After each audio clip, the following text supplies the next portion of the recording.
You think living in ancient Rome was like Gladiator? Sexy, glorious, and packed with six-pack abs? Think again. Reality was closer to a rundown hostel, complete with broken plumbing, sweaty neighbors, and the occasional screaming chicken. Your day starts with hot tea, soft toilet seats, and a cool 22 degrees Celsius breeze from your AC. Their day begins with the smell of rotting pork, sheep leather sandals soaked in street sludge, and a glorious whiff of sun-heated urine wafting through the alley. Still here? Then hit like, subscribe, and come survive the Roman Empire with me. Trust me, you'll need backup. Now, about the homes. Imagine a room the size of a broom closet, cracked plaster walls, no windows, and a bed made of straw on sun-baked clay. The streets? Dusty, fly-infested, and yes, sometimes wet with mystery fluids dripping from upper floors. Public toilets? Shared and scary. Don't ask about the toilet paper. There isn't any.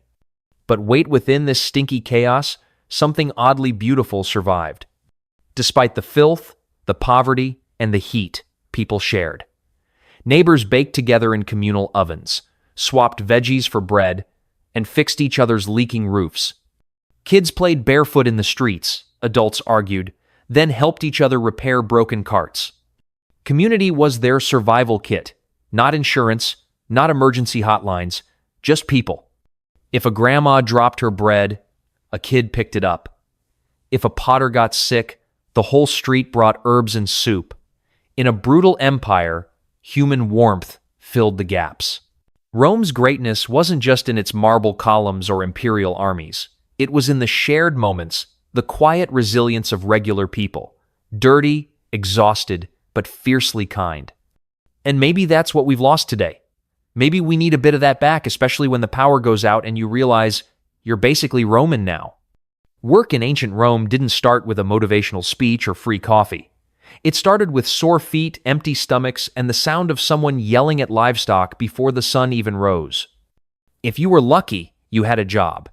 If you were really lucky, it didn't kill you by age 35. Labor wasn't optional. It wasn't inspiring.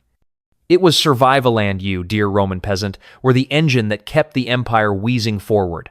Farmers woke before the light touched the hills, not to greet the dawn, but to beat the heat and the flies. You tilled hard-packed earth with wooden tools, prayed for rain, and tried not to step on snake nests. Harvest season? It meant blisters, sunstroke, and maybe mabin of grain to not starve in winter. City laborers weren't better off. Brickmakers stood knee-deep in clay, mixing mud and sweat in equal measure. Bakers started at midnight, breathing in flour, dust, and oven smoke. Tanners soaked animal skins in urine vats. Yes, Serene. Yours, your neighbors, everyone's. Welcome to the original shared economy. If you were born poor, you worked. If you were born a slave, you worked harder. Roman slavery wasn't based on race, it was based on misfortune. Conquered soldiers, kidnapped children, debtors all could become property. And once you were property, you didn't stop. You cooked, cleaned, built roads, harvested crops, or entertained your master's guests with songs you didn't choose to sing. Even skilled slaves, doctors, scribes, artisans were tools with lungs. A breathing machine, that's all. And yet, the empire praised labor. Statues were raised for generals and emperors, but the real weight of Rome sat on the bruised backs of people who never made it into history books. Even children labored. By age 7, they hauled water, gathered firewood, herded animals. Childhood wasn't a face-it, was a probation period before full-time work. Retirement? That only happened if you were a soldier, or if your body retired itself through collapse. And weekends? There were holidays, yes. But if your master said we're working, then guess what? Happy Saturnalia, now fetch the buckets. Still, within the grind, there was dignity. The shoemaker took pride in a well-stitched sandal. The blacksmith wiped soot from his brow and nodded at his day's creation. You might be a cog, but you mattered. Kind of. Maybe. On a good day. But most days, you labored like your life depended on it because it did. Forget gourmet. Forget flavor profiles or mouthfeel. In ancient Rome, eating wasn't a pleasure, it was a function. You didn't dine. You refueled, like a mule slurping oats before dragging a cart up a hill. If you were poor, And most people where your daily menu looked like this: barley porridge, and surprise more barley porridge. Maybe, if Fortuna smiled upon you, a splash of olive oil or a sprinkle of dried herbs made it interesting. Meat, rare, cheese, expensive, wine, watered down until it cried. Breakfast, if you bothered, was a crust of old bread dipped in diluted wine or goat's milk lukewarm, possibly sour. Lunch was the main meal, not out of luxury, but because by noon your stomach had already declared civil war. You'd eat a bowl of pulsa, mushy blend of grains and legumes, seasoned lightly with hope. Dinner? If you had any, it was leftovers from lunch, unless you traded a chicken feather for half a fig. And let's talk about flavor. Salt was valuable, spices were imported. Garlic was abundant, but not necessarily welcome in close quarters. Most food was either boiled, burned, or fermented into something unrecognizable. The Romans did invent garuma fermented fish sauce that smelled like dead sea monsters and tasted like regret. It was slathered on everything. Why? Because when your food is a beige paste, you'll try anything to feel something. Water wasn't always safe, so wine was safer. Not fancy wine. Think vinegar with dreams. The elite, of course, lived differently. If you were rich, you gorged on peacock tongues, dormice stuffed with nuts and honey, and jellyfish in vinegar. You didn't eat to live, you ate to vomit. Literally. Roman banquets included vomitoria not to throw up in, as myth suggests. But yes, guests did vomit between courses to make room for more. Food was status. The bigger the feast, the more powerful the host. Meanwhile, your average street vendor sold you something suspicious wrapped in fig leaves that tasted like regret and rocks. Hygiene? Questionable. Rats? Probable. Was there a health inspector? Yes. It was your stomach, and it filed complaints daily. Still, food brought people together. Families sat on stools around low tables, breaking bread with cracked hands. Neighbors shared olives when times were lean. Festivals meant dried fruits, flatbread, and one day, just one day of eating until full. Because even when food was meager, it meant survival. And in Rome, survival was everything. You didn't ask, "What's for dinner?" You asked, "Will there be dinner?" And when there was, no matter how bland, you were grateful. Because you were still here. Still chewing. Still alive. Home sweet home. Except in ancient Rome, home often meant a fire hazard with a roof. If you were poor and again, most people where your dwelling was a no-frills apartment inside a crumbling brick stack called an insula. These insulae rose 3, 4, sometimes 5 stories high. But don't let that impress you. The higher the floor, the cheaper the rent, and the closer you were to heaven, literally, because one spark and that building was ash in an afternoon. You lived with your family in a single room. One room. No bedrooms, no bathroom, no kitchen. You cooked on a clay stove, if you could afford fuel, and hoped not to burn down the entire block. Smoke was flavor. Furniture? A bench, a straw mat, and a jar. You sat on the bench, slept on the mat, and well, you used the jar. The walls were thin. Thinner than your patience. You could hear your neighbor argue with his wife, his goat, and possibly himself. Privacy was a myth. Everything smelled like sweat, old bread, and something that had died in the corner 2 weeks ago but was now part of the decor. Rats were roommates. Roaches, tenants, and if you were lucky, the chickens only pooped on the floor, not in your shoes. The ground floors were for shops and businesses. If you had a trade, maybe you sold olives or sandals right from your front door. Upstairs, you hauled water every day, bucket by bucket, up rickety stairs, dodging kids, cats, and airborne insults. Plumbing? Ha. The only running water was someone dumping their waste out the window. And that's not a joke. People literally shouted warnings before throwing out the day's contents. "Watch out below" was not a figure of speech. The rich had villas, gardens, fountains, mosaics of gods on their walls, and slaves to clean the floors. But you? You had cracked tiles, uneven bricks, and a hope the roof didn't cave in during the next storm. Still, somehow, it was home. The walls may have leaned, the straw bed may have itched, but your kids laughed here. You shared meals, dreams, and dirty jokes here. You patched the roof with mud and prayer. You raised chickens and children under the same leaky ceiling. And when winter came and the wind howled through the gaps, you huddled together not because the house kept you warm, but because you kept each other warm. So yes, it smelled, yes, it leaked, but it was yours, for now, until the next fire, or rent increase, or eviction. Welcome home, Roman citizen. The Roman Empire had laws, lots of them. Long before modern constitutions, Rome laid down the 12 Tablesa legal code so foundational they carved it into bronze and put it on display, as if to say, obey or else.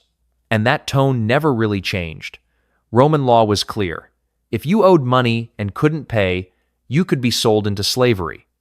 If your neighbor built a wall that blocked your sunlight, you could sue him. If someone caught you stealing, they could kill you on the spot. Justice wasn't blind. She was selective, moody, and carried a club. If you were poor, justice came late if at all. Trials favored those with wealth, land, or friends in the Senate. And you had a goat, maybe. The rich had advocate-strained orators who could twist logic like a pretzel and make a guilty man sound like a hero. You had your cousin Marcus, who once read a poem and thought that qualified him as legal-minded. But let's say you did make it to court. Be ready for a scene. Trials were public, noisy, theatrical. Evidence included yelling louder than the other guy and maybe holding up a bloody tunic if things got spicy. And forget lawyers in suits. Your defender might be shirtless, barefoot, and slightly drunk. Speaking of rights, if you were a woman, your legal status depended entirely on which man currently controlled you. Your father, your husband, maybe your uncle, each with the authority to make decisions for you, up to and including who you married, where you lived, and what happened to your property. And no, your opinion was not required. Enslaved? You didn't exist legally. You were property, like a jug or a table. If your owner killed you, that was unfortunate but not illegal. But here's the twist. Rome loved law. They believed it was what made them civilized. Not kindness, not equality law. Structure, order, predictability. You might live in a tenement with a leaking roof and two rats named Gaius and Brutus, but the Senate would proudly remind you, you have legal rights, just not the power to enforce them. Still, law wasn't all doom. Contracts mattered. Wills were respected. Freed slaves could even sue their former masters. There were rules about inheritance, property lines, and how many feet your neighbor's olive tree could hang over your fence. It wasn't fair, but it was structured.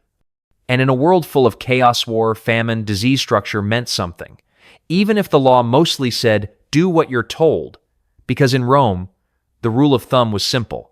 The landlord speaks, the emperor commands, the gods judge, and you obey or else. If you got sick in ancient Rome and you had two choices. Pray to the gods, or trust a doctor who thought your fever was caused by too much yellow bile. Welcome to Roman medicine, where treatment was more faith than science, and diagnosis often sounded like astrology with a scalpel. The theory of the time was that your body was governed by four humors: blood, phlegm, black bile, and yellow bile. Feeling anxious? Too much black bile. Nose running?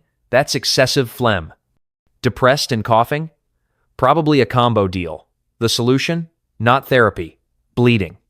You'd be cut open and drained, often while lying on a wooden table with a bowl beneath you and a very serious man in a toga saying, "This is for your balance."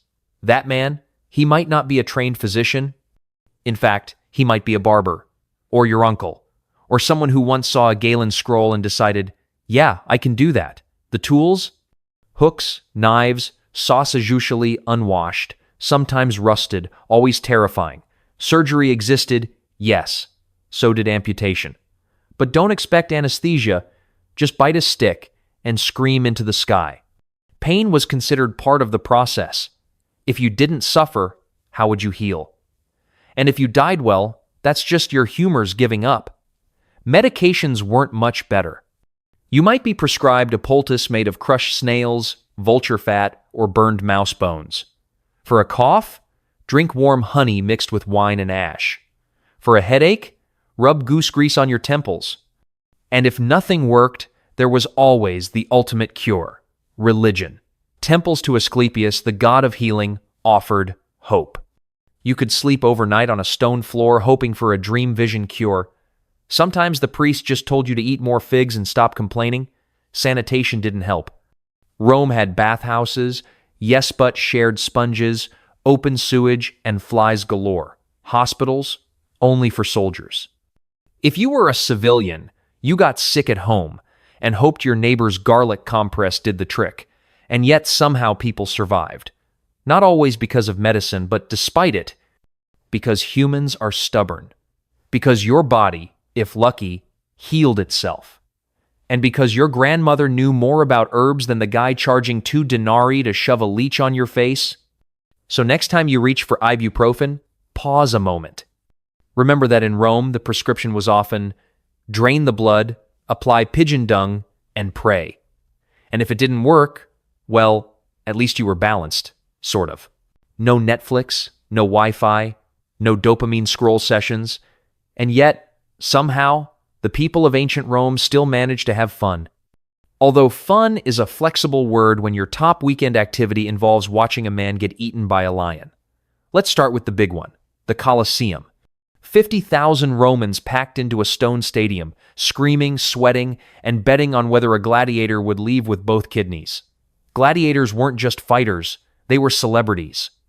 Endorsed products, swords, sandals, oils, had fans and sometimes funerals. On the same day, some were slaves forced to fight. Others volunteered for the fame. Either way, it wasn't a sport, it was survival. Blood soaked the sand and the crowd loved it. You, Roman citizen, might cheer while eating a fig pastry and wondering if the next match would feature wild boars or criminals dressed as mythological creatures doomed to die for dramatic effect. Elsewhere in the city, chariot races at the Circus Maximus thrilled the masses.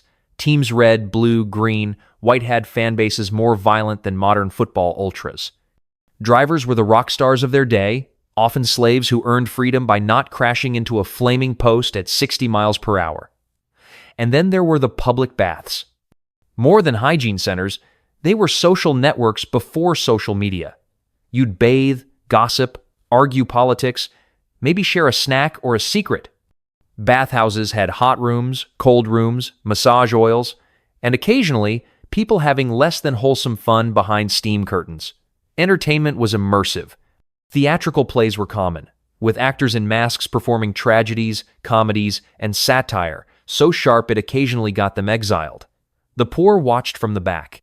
The rich sat in front and sometimes got roasted by the script. Music and dance filled the streets during festivals. Wine flowed. Torches lit the night. Children banged sticks. Adults banged... Well, never mind. Life was hard, yes. But Romans knew how to party especially when it came with free food and public spectacle. And Rome gave the people what they wanted. Bread and circuses. Keep them fed. Keep them entertained. Keep them distracted. Even if the streets stank and the empire trembled, for one shining hour, you could lose yourself in spectacle. No screens, no algorithms, just raw, visceral, messy, human chaos. And somehow, that was enough. Love? Romance? Passionate sunset kisses? Not quite. In ancient Rome, marriage wasn't about love, it was about alliances, stability, and survival. Marriage was a contract, a social strategy, a way to combine land, wealth, names, or debts. You didn't fall in love. You got arranged, sometimes at age 12. If you were a woman, you were passed from father to husband like a dowry with legs. Your legal identity vanished the moment you said yes, or more accurately, your father said it for you. The husband gained total control of your body, your property, even your right to leave the house. But let's not paint all Roman households with the same brush. Some marriages grew warm. Some spouses cared deeply, but affection was optional. Obedience was not. Children were expected. Lots of them. Not out of sentimentality, but because half might not survive childhood. Infant mortality was a cruel norm. You, as a Roman mother, could love your baby deeply, but also live in constant fear that a cough might be their last. Fathers held ultimate authority patria potestas. They could disown, punish, or even execute their children, though most didn't, not because the law stopped them, but because even Roman dads had hearts. Sometimes, a family was a survival unit. Grandparents, uncles, servants all under one roof, eating together, working together, mourning together. Weddings were rituals of duty, a procession, a veil, symbolic fire, and gifts.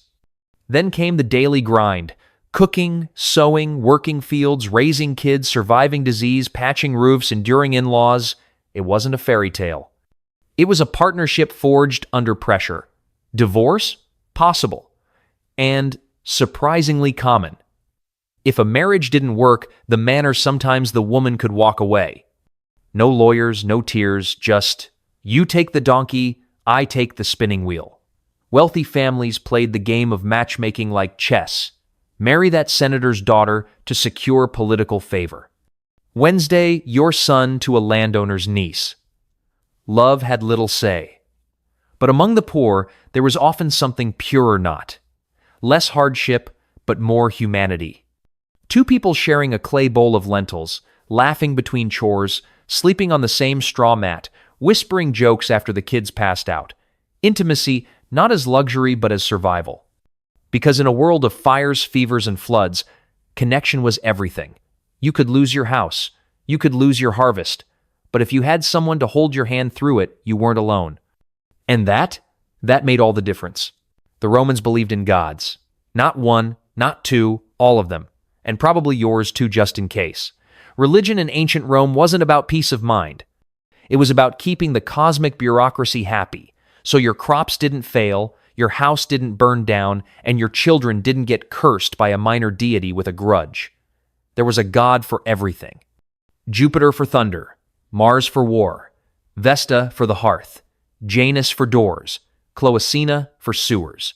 Yesivan, your toilet had a guardian spirit, and you were expected to honor them all. Daily life included constant rituals: lighting incense, muttering prayers, offering wine, bread, or a hair from your goat. Forgetting to make an offering before a journey? Risky. Skipping a festival? Dangerous. The gods weren't gentle. They were powerful, petty, and always watching. A storm might be a divine tantrum. A failed harvest? Clearly someone forgot to sacrifice a chicken. Again, temples were everywhere, massive, majestic, filled with incense and murmurings. But worship also happened at home, in tiny shrines beside the kitchen. Little household gods' lairs and penates guarded your family, your food, and your floorboards. You greeted them every morning. They were closer than family, and just as judgmental. Religion was tied to everything: birth, marriage, farming, politics, even toilet breaks. Say a prayer and hope the gods forgive your timing. And then came the imported gods: Isis from Egypt, Mithras from Persia, and eventually Jesus from Judea. Christianity began as a small illegal cult. Followers met in secret, whispered prayers underground, refused to sacrifice to the emperor, and for that, they were mocked, jailed, or thrown to lions. Yet somehow, it spread. Slowly. Quietly. Through kitchens and marketplaces. Through grief and hope. Until, one day, Rome declared it official. A divine plot twist. But no matter which god you prayed to, one truth remained. Religion was never private. It was public, performative, a daily insurance policy against cosmic disaster. You didn't believe because it made you feel better. You believed because you were scared not to. And who could blame you? Life was hard. Disease, death, famine, worthy, all knocked at your door like debt collectors. You lit a candle. You poured wine into the dirt. You begged the sky for mercy. And if you lived another day, maybe, just maybe, the gods had heard you. Or maybe they were busy judging someone else. Either way, you survived. Which in ancient Rome was miracle enough. So, still want to live in ancient Rome? It wasn't marble columns and golden laurel crowns. It wasn't orgies and philosophy under the stars. It wasn't even clean. It was mud, blood, and broken sandals. Roman life was not romantic. It was brutal, exhausting, and short. You didn't walk through forums quoting, "Cicero, you ran through alleyways, avoiding sewage and debt collectors." You didn't dine on feasts by candlelight, you boiled barley in a smoky room while swatting flies off your child's forehead. You didn't live free. You lived hard, and hopefully, just long enough to matter. But here's the thing, they survived. Not because they had luxury, not because the gods favored them, but because they had each other. A mother who patched your cloak in the dark, a neighbor who shared lentils during famine, a midwife who knew 10 herbs by heart and carried them all in a pocket stitched with grief. Communal ovens, shared walls, whispered stories, tears and laughter over the same cracked clay bowl. Their world was fragile, but their resilience wasn't. Vex Rhine, Revent. They built aqueducts, invented concrete, kept records, sang lullabies, argued about taxes, buried their dead, raised the next generation anyway. They didn't just survive the chaos, they made space for meaning inside it. And maybe, in some strange way, that's the point. Because while we sit on couches, sipping lattes, streaming documentaries about their lives, we forget that their real achievement wasn't empire. It was endurance. So the next time your phone dies or your Wi-Fi lags, take a moment. No, not to feel guilty, but to feel grateful. Grateful for plumbing, for aspirin, for mattresses. Grateful that no one makes you haul water before work or share bath water with 10 strangers and a dead lizard. They had nothing, and yet somehow they made space for light. That's the legacy. And if you're still here, still breathing, still curious, then maybe you're part of that legacy too. If this glimpse into Roman grit moved you even just a little, don't forget to like, subscribe, and drop a comment below. I survived ancient Rome. Let's see how many of us would have made it past breakfast.